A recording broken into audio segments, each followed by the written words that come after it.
আপনাদের সকলকে আন্তরিক প্রীতি, ভালোবাসা এবং শুভেচ্ছা জানাই।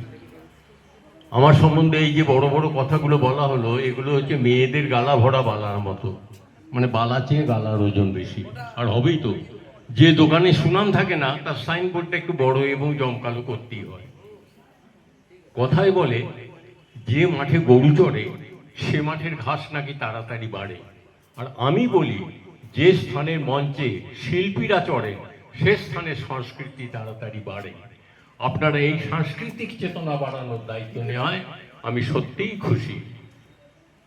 ফাল্গুন মাসে যেমন সজনে ডাঁটা, চৈত্র মাসে গাজন, সারা বৈশাখ জুড়ে শ্যামা চিত্রাঙ্গদা রবীন্দ্রসঙ্গীত, জ্যৈষ্ঠ মাসে আম, আষাঢ় মাসে রথ, ঠিক তেমনি জুন জুলাই মাসে আমরা রবীন্দ্রনাথ এবং নজরুলকে স্মরণ করি।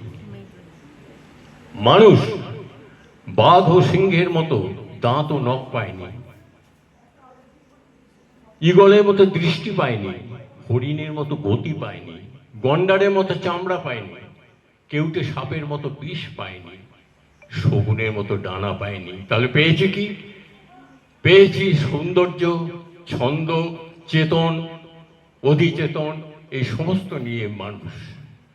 জল ছাড়া যেমন মাছ বাঁচতে পারে না, বাতাস ছাড়া যেমন প্রাণীকুল আমরা বাঁচতে পারি না, তেমনি রবীন্দ্রনাথ এবং নজরুল ছাড়া আমাদের বাঙালি সংস্কৃতি বাঁচতে পারে না।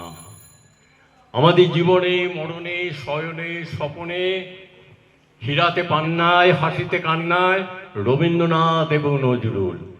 আজ আপনারা তাকে স্মরণ করার জন্য এই যে একটি সুন্দর অনুষ্ঠান করছেন, এর জন্য আন্তরিক ধন্যবাদ। আপনারা ভালো থাকবেন, ভালো রাখবেন। নমস্কার।